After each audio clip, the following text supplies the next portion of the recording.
Ya, kembali lagi bersama saya, Jordi, salah satu peserta Latsar CPNS tahun 2022, lingkup pemerintah Kabupaten Mamuju. Pada saat ini saya akan melakukan podcast lagi tentunya dengan diri saya sendiri. Jadi antara saya dan saya. Kali ini saya akan membahas salah satu core value ASN, yaitu kompeten, di mana kompeten merupakan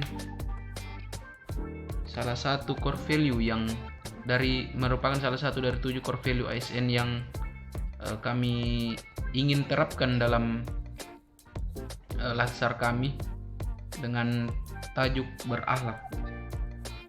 Ya, kita mulai. Kali ini kita akan berpodcast ria kembali membahas salah satu core value ASN, yaitu kompeten. Podcast ini akan disesuaikan atau diimplementasikan langsung pada role model kompeten yang saya pilih, yaitu Bapak Sibali Hamid SE MSI, yang merupakan analis kebijakan ahli muda di bagian sumber daya alam Sekretariat Daerah Kabupaten Mamuju. Tapi sebelum kita masuk dalam role model, kita perlu mengetahui lebih dahulu pengertian dari kompeten itu sendiri. Kompeten adalah melakukan sesuatu dengan baik. Itu pengertian dasarnya. Lalu pengertian lain dari kompeten adalah mengembangkan diri dan mengembangkan kompetensi. Jadi seorang ASN harus selalu bisa mengembangkan diri dan mengembangkan kompetensinya, baik untuk dirinya sendiri maupun untuk instansi. Peningkatan kompetensi diri untuk menjawab tantangan yang selalu berubah adalah sebuah keniscayaan dan kepastian bagi seorang ASN. Hal ini telah dilakukan oleh analis kebijakan ahli muda bagian sumber daya alam Bapak Sibali Hamid SE MSI, yang telah meningkatkan kompetensinya baik melalui pendidikan formal maupun pendidikan non formal. Salah satu yang dapat kita lihat langsung, yang dapat kita lihat secara nyata adalah beliau telah memiliki gelar master di bidang sains, atau gelarnya itu MSI, Master Science, dari salah satu universitas terkemuka di Indonesia, yaitu Universitas Hasanuddin, Makassar. Tidak semua pegawai bisa melakukan hal yang Pak Sibali lakukan. Jadi saya ceritakan sedikit. Pak Sibali dulu pernah menjabat sebagai kepala bidang keuangan, tapi beliau rela meninggalkan jabatannya, rela keluar dari jabatannya, rela mengundurkan diri dari jabatannya demi untuk mengembangkan kompetensi dirinya agar beliau dapat melakukan tugas belajar untuk meningkatkan kompetensinya. Jadi beliau dulu keluar, mengundurkan diri dari jabatannya, meninggalkan jabatannya demi tugas belajar yang diberikan oleh atasannya pada saat itu untuk mengejar gelar S2-nya. Hal tersebut sebagai bentuk pengembangan kompetensi diri pada indikator pendidikan formal. Jadi untuk gelar akademik itu dia masuk dalam pendidikan formal. Adapun pengembangan diri lain, yaitu dalam bentuk informal yang dilakukan oleh beliau, adalah dengan selalu menjadi orang terdepan untuk mengikuti pelatihan berbasis kompetensi. Jadi pernah satu hari kita ada undangan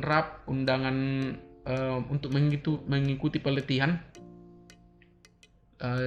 Kebetulan tempo hari yang dibutuhkan ada sekitar beberapa orang. Terus karena saya lihat, saya masih muda, berarti saya yang disuruh, saya yang akan diminta mewakili bagian saya, tapi ternyata Bapak yang umurnya sudah cukup matang, beliau yang umurnya cukup matang masih ingin melakukan pengembangan diri untuk instansi.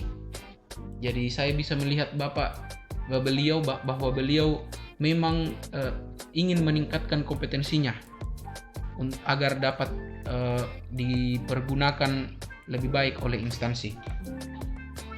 Sebagai role model, beliau terus mengembangkan diri dengan melakukan kegiatan-kegiatan networking baik dengan instansi pemerintah maupun dengan instansi swasta. Jadi analis kebijakan Ali Muda, beliau selalu menjadi role model untuk saya baik dalam bidang kompetensi maupun dalam berkoordinasi dengan instansi-instansi setempat maupun instansi swasta. Koordinasi dilakukan dengan instansi pemerintah lain dengan melibatkan masyarakat dalam melakukan sosialisasi aturan-aturan terbaru yang berkaitan dengan tupoksi beliau. Kemudian sebagai role model, beliau selalu membantu bawahan dengan cara memberikan instruksi langsung maupun sekedar arahan-arahan. Jadi saya cerita sedikit lagi, tempoh hari saya ditugaskan untuk melakukan disposisi surat. Tapi kan saya sebagai CPNS masih belum mengerti disposisi surat itu bagaimana. Nah, beliau dengan santainya datang, memberikan petunjuk-petunjuk kepada saya, memberikan arahan-arahan kepada saya, begini. Akhirnya ada ilmu baru yang bisa saya dapat dan pelajari dari beliau. Terbukti dengan beliau selalu hadir di apel pagi serta apel sore tepat waktu. Beliau juga tidak pernah meninggalkan kantor sebelum jam pulang. Jadi saya bisa melihat keteladanan dari beliau. Apel pagi di instansi kami itu jam 7.30. Jadi beliau sebelum jam 7.30 itu sudah ada di kantor. Lalu untuk apel sore, kita juga ada apel sore di instansi kami juga ada apel sore. Itu jam 16.30 dan beliau belum pulang sebelum apel selesai. Pada saat apel pagi beberapa kali juga beliau senantiasa memberikan briefing berupa bimbingan serta arahan kepada staf sebelum melakukan aktivitas pekerjaan. Jadi ada beberapa kali briefing dulu dengan Bapak sebelum melakukan tugas-tugas. Selain itu juga terbukti kepada kami ini yang CPNS di sekretariat daerah, khususnya kepada saya pribadi. Beliau senantiasa memberikan bimbingan, coaching dan arahan serta selalu berbagi pengetahuan tentang ASN kepada saya. Jadi setiap saya ingin bertanya tentang ASN, pasti saya akan bertanya kepada beliau. Sebagai seorang pimpinan, sebagai seorang role model, beliau terus melakukan kerja yang baik, memberikan loyalitas serta pengetahuan yang baik untuk instansi. Terbukti dengan beberapa terobosan baru yang beliau sarankan kepada instansi, dan saran itu ternyata diterima baik oleh instansi dan sampai sekarang masih diterapkan oleh instansi. Dan serta saran beliau itu memajukan instansi.